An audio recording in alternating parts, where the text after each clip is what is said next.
Shalom, nama aku Matthew, absen 9. Kali ini aku diberi tugas tentang pelayanan di gereja. Pelajaran pendidikan agama Kristen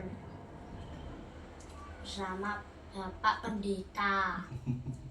Soal yang pertama, apa yang dimaksud pelayanan di gereja? Ya, jadi pelayanan di gereja itu adalah ketika kita orang-orang Kristen, orang-orang percaya kepada Tuhan Yesus itu melayani Tuhan. Jadi bukan melayani manusia, tapi yang kita layani adalah Tuhan. Jadi kita mempersembahkan hidup kita, diri kita kepada Tuhan dan terlibat di dalam menolong, membantu sesama. Jadi fokusnya, tujuannya adalah Tuhan, bukan manusia. Jadi itu yang disebut sebagai pelayanan di dalam gereja. Siapa saja yang boleh terlibat dalam pelayanan di gereja? Ya, karena pertanyaannya adalah siapa saja, saya, Matthew, adalah orang yang percaya kepada Tuhan, sudah diselamatkan oleh Tuhan Yesus melalui karya penebusan di atas kayu salib.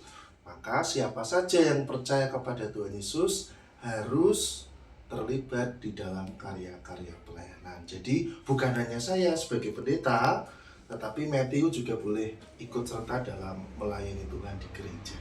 Gitu ya.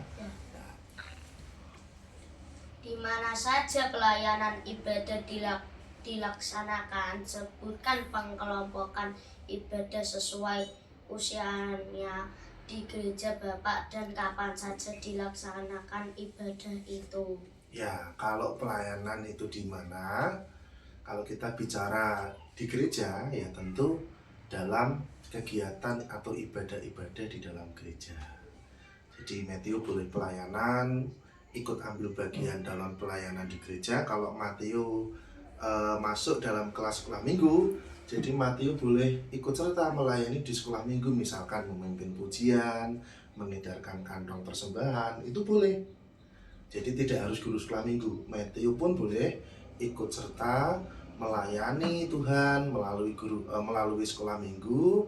Dengan hal ini contohnya melayani pemimpin pujian atau mengedarkan kantong persembahan. Nah, terkait dengan pengelompokan di dalam gereja, kalau di GITJ Trangkil itu ada beberapa kategori pengelompokan ibadah. Misalkan Matthew dan teman-temannya ini masuk dalam kelas sekolah minggu. Ya, jadi ada pengelompokan. Yang mengajar Matthew siapa?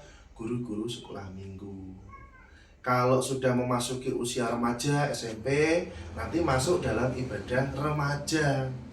Kalau sekolah minggu sudah pasti ibadahnya hari Minggu ya.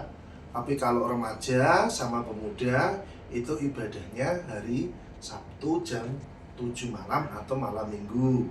Kalau sudah memasuki lansia, ya, mbah-mbah, yang putih, yang kakung, ibadahnya setiap hari Rabu minggu ketiga di GITJ Trangkil jam 4 sore. Nama ibadahnya disebut sebagai ibadah Adi Yuswo atau ibadah lansia. Kalau ibu-ibu ya, ibadahnya masuk dalam kategori ibadah kaum wanita setiap hari Rabu minggu kedua. Kalau bapak-bapak ibadahnya juga hari Rabu setiap Rabu minggu keempat. Ya, itu di GITJ Trangkil. Jadi ada pengelompokan. Gitu ya, Matthew ya. Lagi. Selain ibadah, bagaimana cara Bapak meningkatkan keimanan di gereja Bapak? Ya, selain ibadah tentu dengan cara mengunjungi jemaat. Kalau ada jemaat yang sakit, dikunjungi, didoakan. Kalau ada jemaat yang sedang berbeban berat, ada masalah, dikunjungi, didoakan. Jadi tidak hanya ibadah di gereja, tetapi saya sebagai pendeta, bagaimana caranya jemaat itu bisa bertumbuh secara iman, memang harus diadakan perkunjungan kepada jemaat, terutama jemaat yang sedang menghadapi masalah jemaat yang sedang sakit dan lain sebagainya.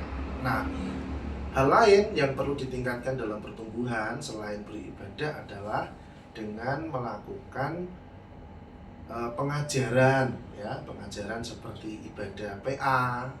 Karena kalau ibadah pendalaman Alkitab itu, saya sebagai pendeta itu melakukan pengajaran. Jadi jemaat boleh bertanya. Kalau ibadah minggu kan jemaat tidak boleh bertanya. Bukan tidak boleh bertanya, tetapi saya saja yang bicara, ya, jemaat mendengar. Tapi kalau ibadah pendalaman Alkitab itu hari Jumat, jemaat boleh bertanya, jemaat boleh mengajukan respon, ya, boleh bertanya, Pak Pendeta, ayat ini maksudnya apa? Itu momennya di ibadah pendalaman Alkitab. Kalau ada remaja yang mau baptis, ya, itu dilaksanakan katekisasi. Katekisasi itu seperti orang sekolah tapi tidak sekolah formal, ya, Matthew, ya. Tetapi sebelum dibaptis, anak-anak remaja atau pemuda harus belajar kitab suci, harus belajar tentang dasar-dasar iman Kristen, ya, secara berkala, berkelanjutan. Dan itu biasanya saya lakukan kalau kemarin anak-anak remaja pemuda yang dibaptis itu katekisasinya berlangsung selama 8 bulan. Lah kok lama Pak Pendeta? Tidak seperti katekisasi pada umumnya. Memang Pak Pendeta, saya memilih supaya anak-anak remaja itu lebih menep, ya, supaya lebih marem. Lebih marem menerima dasar-dasar pengajaran iman Kristen. Nah, itu langkah-langkah yang saya lakukan, yang saya kerjakan supaya jemaat punya pertumbuhan iman. Terima kasih Bapak Pendeta, Bapak Johan. Ya, terima kasih kembali Matthew. Tuhan Yesus memberkati. Berkat dalam, ya.